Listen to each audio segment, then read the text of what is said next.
नमस्कार मित्रों, मेरा नाम है संजय कुमार शर्मा और आज की वेबिनार में मैं आपका स्वागत करता हूं।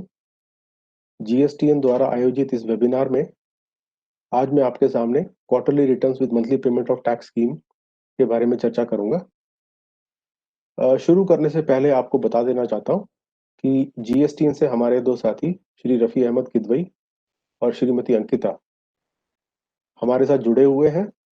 आप जो भी सवाल पूछना चाहें प्लीज़ अपने कमेंट बॉक्स में यूट्यूब के कमेंट बॉक्स में डाल दें और हम उसका जवाब देंगे वेबिनार के साथ-साथ। तो चलिए आज का सेशन शुरू करते हैं। तो आज हम मुख्यतः 3 चीज़ों की बात करेंगे। एक तो ये कि क्यूआरएम पे स्कीम क्या है? दूसरा, इस स्कीम के लिए आप कैसे अपना ऑप्शन एक्सरसाइज कर सकते हैं? आप कैसे स्कीम में आ सकते हैं या इससे बाहर निकल सकते हैं? और अगर आप इस स्कीम में आ जाते हैं, तो आपके ऊपर क्या-क्या कंप्लायंसेस लागू होंगी? तो हम शुरू करते हैं सबसे पहले कि ये स्कीम क्या है? इसके बेसिक्स क्या हैं? तो देख लेते हैं। सबसे महत्वपूर्ण और सबसे पहली बात ये है कि 1 जनवरी 2021 से क्यूआरएमपी स्कीम पोर्टल पे लागू हो जाएगी। इसके लागू होने के बाद जो टैक्स पेयर इस स्कीम के पात्र हैं, उनके पास ऑप्शन होगा कि वो जीएसटीआर 1 और जीएसटीआर 3 भी दोनों क्वार्टरली बेसिस पे फाइल कर सकते हैं। आज की डेट में आप क्वार्टरली बेसिस पे जीएसटीआर 1 तो फाइल कर सकते हैं, लेकिन 3 भी आप अभी भी मंथली बेसिस पे ही फाइल करते हैं। तो आगे आने के 1 जनवरी के बाद या तो आप फॉर्म जीएसटीआर 1 और फॉर्म जीएसटीआर 3 भी सिर्फ मंथली बेसिस पे ही फाइल कर पाएंगे या आप दोनों रिटर्न्स सिर्फ क्वार्टरली बेसिस पे ही फाइल कर पाएंगे। तो इसके लिए आप जानना चाहेंगे कि कौन से टैक्स पेयर्स हैं जो इस स्कीम के पात्र हैं, जो इस स्कीम में आ सकते हैं।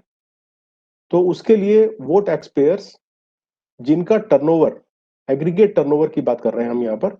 इसका मतलब है कि आपका पैन बेस्ड टर्नओवर पिछले साल और इस साल दोनों में 5 करोड़ से ऊपर नहीं होना चाहिए।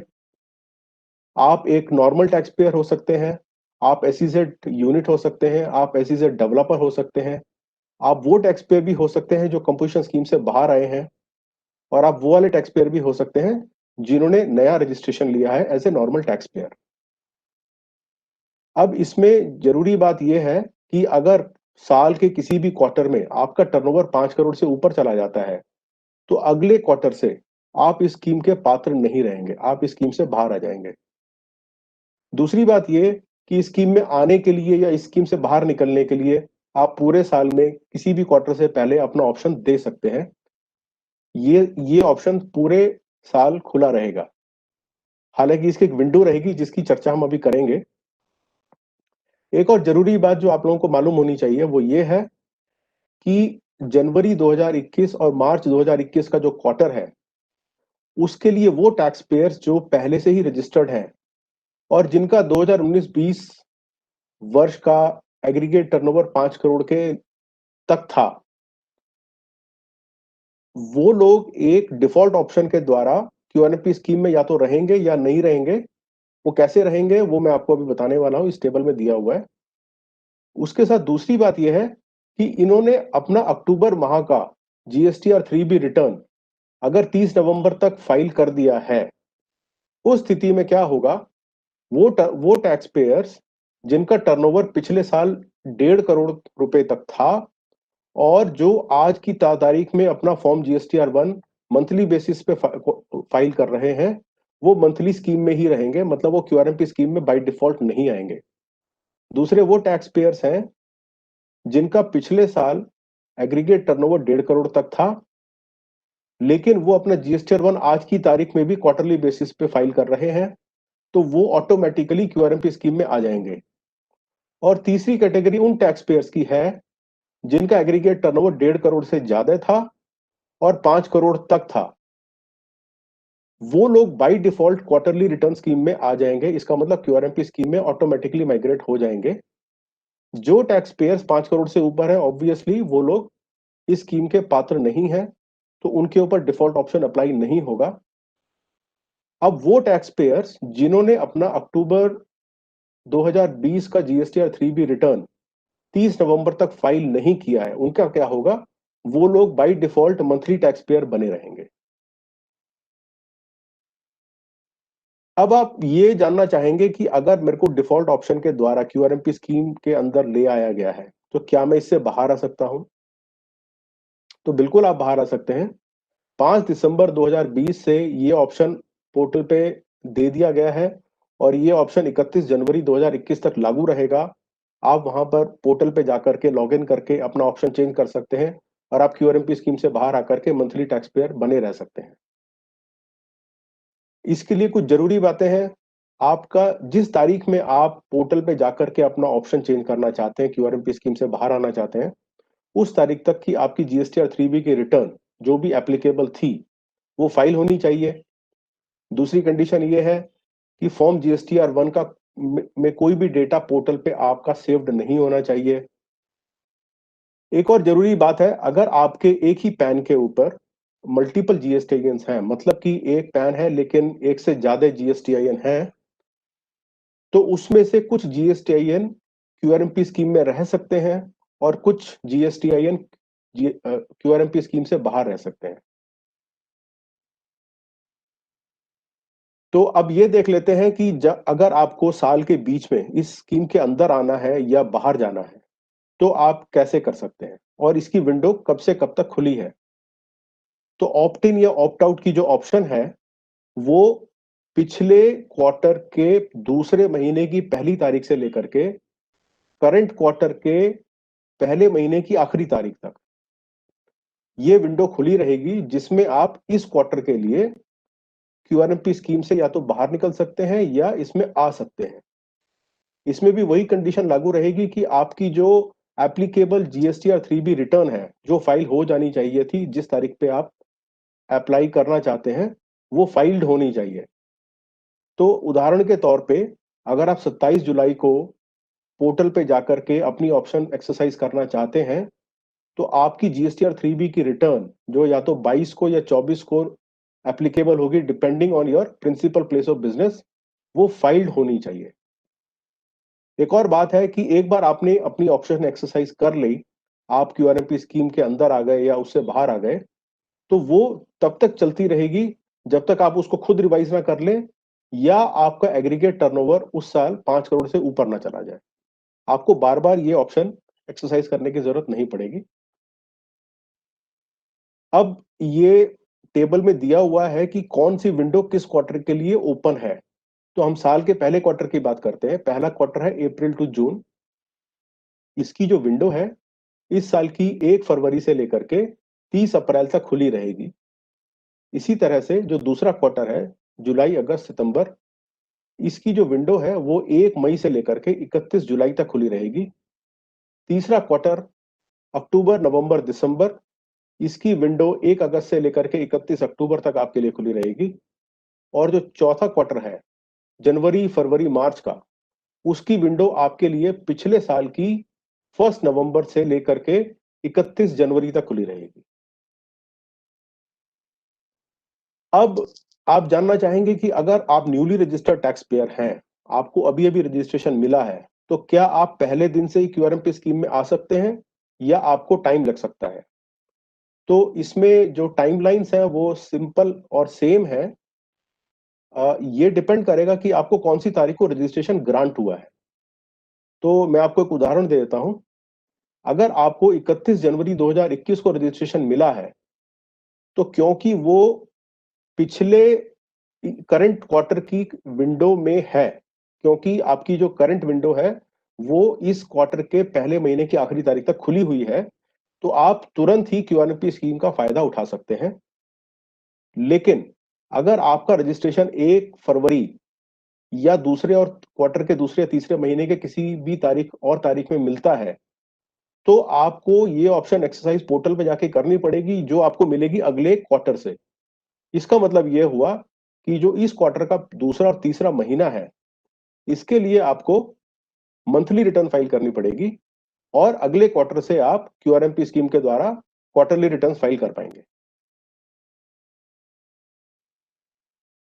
अभी तक काफी टाइम से आपका जो प्रिंसिपल प्लेस ऑफ बिजनेस है उसके हिसाब से अगर आपका टर्नओवर एक लिमिट के नीचे था तो आपके लिए जीएसटीआर 3B की डेडलाइन नॉर्मल टैक्स पेयर के मुकाबले जिनका टर्नओवर ज्यादा था उनसे भिन्न थी।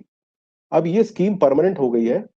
अगर आप क्यूआरएमपी स्कीम में हैं, मतलब कि आपका टर्नओवर 5 करोड़ तक का है और आपका principal place of business in states में फॉल करता है जो मैंने यहाँ टेबल में लिखी हुई है, तो आपके लिए जीएसटीआर 3B रिटर्न की जो दाखिल करने की तारीख है वो अगले महीने की या तो 22 तारीख होगी, और अगर आप हैं हिमाचल, पंजाब, उत्तराखंड, हरियाणा वगैरह वगैरह से, तो आपकी तारीख अगले महीने की 24 तारीख होगी। अब देख लेते हैं कि अगर आप पोर्टल पे जाकर के क्यूआरएमपी स्कीम में ऑप्ट इन करना चाहते हैं या क्यूआरएमपी स्कीम से ऑप्ट आउट करना चाहते हैं तो आप कैसे कर सकते हैं। तो आप पहले जीएसटी पोर्टल पे जाकर के अपने क्रेडेंशियल्स यूज करेंगे, लॉगिन करेंगे, उसके बाद आप सर्विसेज चूज करेंगे, रिटर्न्स चूज करेंगे और फिर opt in for quarterly return देखेंगे। अब पे क्लिक करेंगे। मैं आपको स्क्रीनशॉट के साथ दिखा देता हूं कि कैसे करेंगे। तो देख लीजिए, यहाँ पर आप सर्विसेज पे गए, उसके बाद आप रिटर्न्स पे गए, उसके बाद आप देख लीजिए, इसमें आप देखिए, आप गए सर्विसेज पे, फिर आप गए रिटर्न्स पे, फिर आप गए opt in for quarterly return पे। तो जब आपने उसको क्लिक किया तो आपके सामने फाइनेंशियल ईयर खुल जाता है, और जब आप सर्च पे क्लिक करेंगे तो आपके सामने ये चारों क्वार्टर इस विंडो में खुल जाएंगे। जिस क्वार्टर के लिए आप पात्र हैं, जो यहाँ पर आपको दिख रहा है, यहाँ पे आपको मंथली और क्वार्टरली और ये ग्रीन कलर में दिख रहा है, इसमें आप अपनी ऑप्शन चूज करके मंथली या क्वार्टरली फाइलिंग चूज कर सकते हैं। इससे इसी इसी पेज पर मैं आपको दिखा देता हूं, यहाँ पर एक एडवाइजरी का बटन बना हुआ है और इसके ऊपर एक हेल्प का बटन बना हुआ है।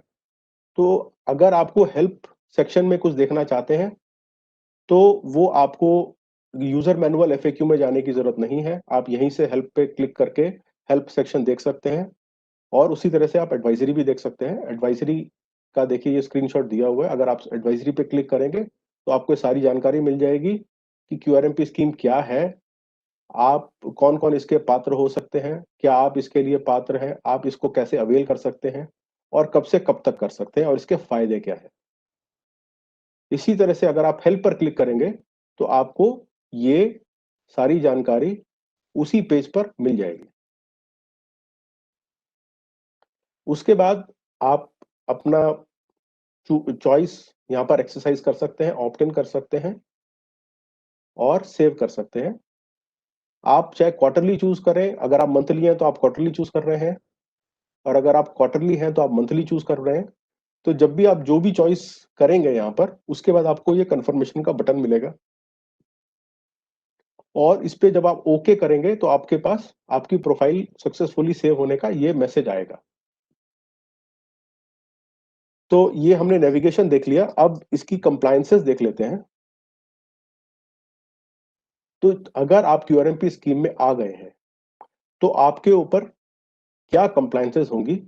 आप जीएसटीआर 1 क्वार्टरली तौर पे फाइल करेंगे, और जाहिर सी बात है जीएसटीआर 3B भी आप क्वार्टरली तौर पे ही फाइल करेंगे।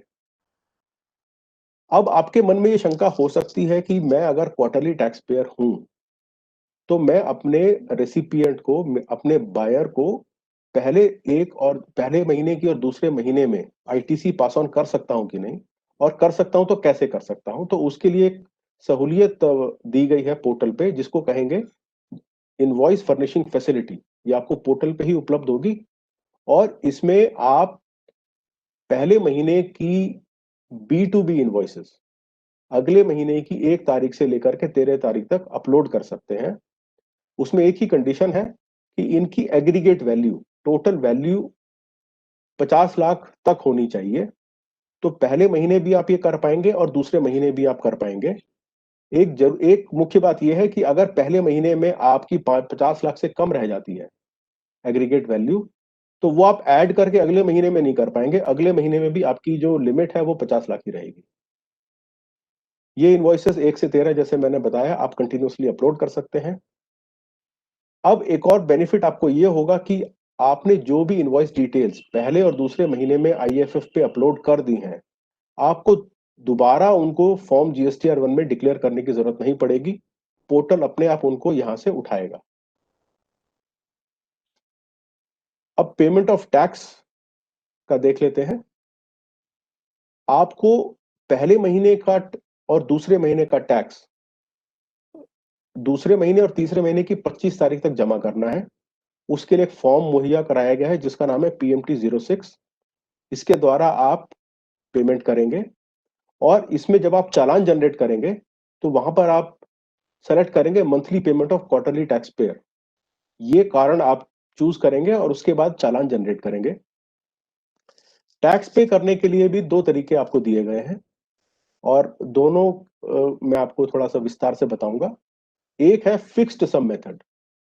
फिक्स्ड सम मेथड में क्या होता है कि अगर आप पहले क्वार्टरली टैक्स फाइलर थे और आपने जितना भी टैक्स कैश के द्वारा पिछले क्वार्टर में जमा किया है उसका 35% प्री पॉपुलेटेड होकर के आपके चालान में आएगा और वो चीज आपको अपने कैश लेजर से पे करनी है। अगर आप इससे पहले मंथली टैक्स फाइलर थे तो उस महीने में, मतलब इस क्वार्टर से पिछले महीने में, आपने जितना भी टैक्स कैश के माध्यम से पे किया है उतना ही अमाउंट प्री पॉपुलेट होके आएगा और आपको उतना ही पैसा जमा करना है। ये जो ऑप्शन है फिक्स्ड सम मेथड, ये जो दूसरा मेथड है जिसको कहेंगे हम सेल्फ असेसमेंट मेथड, ये आपको चालान के ऊपर लिखा हुआ मिलेगा और ये आपको उसी टाइम पर चूज करना है। अगर आप सेल्फ असेसमेंट मेथड चूज करते हैं तो उस केस में होता है, उस केस में क्या होगा कि आप अपना ITC पूरा का पूरा इस्तेमाल करके जितना आपका एक्चुअल अमाउंट दे है वो आप पे कर सकते हैं। तो आप एक्चुअल टैक्स पे कर रहे होंगे, ना कि एक फिक्स्ड अमाउंट।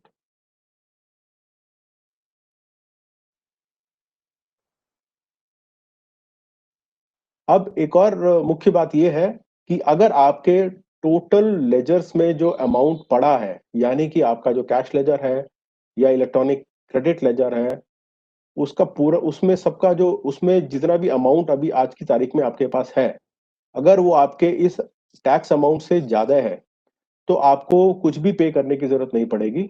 आपको PMT-06 भी जनरेट करने की जरूरत नहीं पड़ेगी। इसके अलावा अगर आपकी लायबिलिटी जीरो है तो भी आपको पहले और दूसरे महीने में ये फाइल करने की जरूरत नहीं पड़ेगी। अब जो भी पैसा आप PMT-6 के माध्यम से पहले और दूसरे महीने की टैक्स की तरफ जमा कर देंगे, उस पे कुछ बंदिश रहेंगी। एक तो ये कि आप उसको क्वार्टर के एंड में जब आप GSTR 3 भी रिटर्न फाइल करेंगे तो उसमें ही इस्तेमाल कर पाएंगे। इस अमाउंट को ना तो आप रिफंड ले सकते हैं उससे पहले और ना ही आप इसको किसी और पर्पस के लिए इस्तेमाल कर सकते हैं।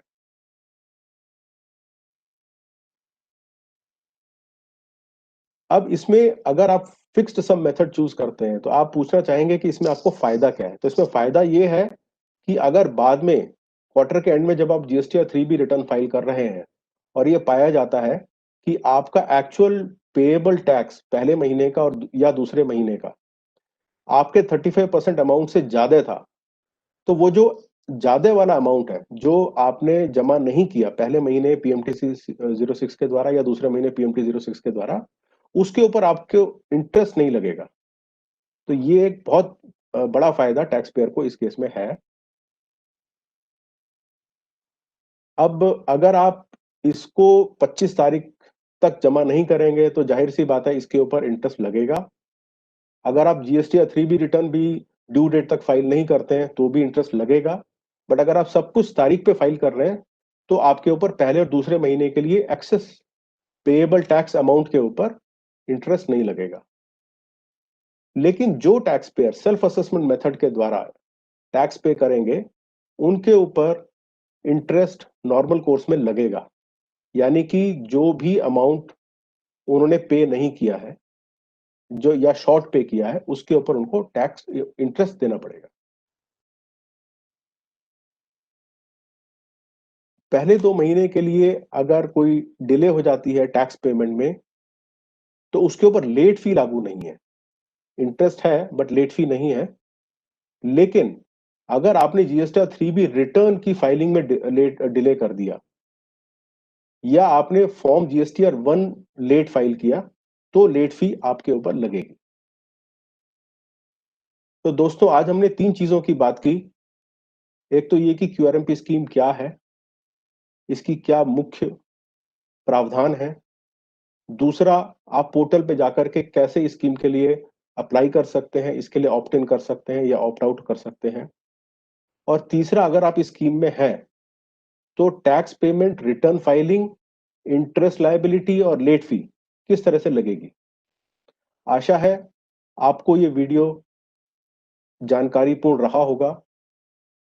मैं जीएसटीएन के तरफ से आप सभी का धन्यवाद करता हूं हमें सुनने के लिए। और खत्म करने से पहले आपको बताना चाहूंगा कि आप हमसे जुड़ सकते हैं फेसबुक पे, यूट्यूब पे और ट्विटर पे। मैं धन्यवाद करना चाहूंगा सीईओ जीएसटीएन श्री मनीष सिन्हा साहब का, एसवीपी सर्विसेज श्री राजीव अग्रवाल साहब का और मेरे साथी श्रीमती अंकिता और श्री रफी अहमद किदवई का। धन्यवाद।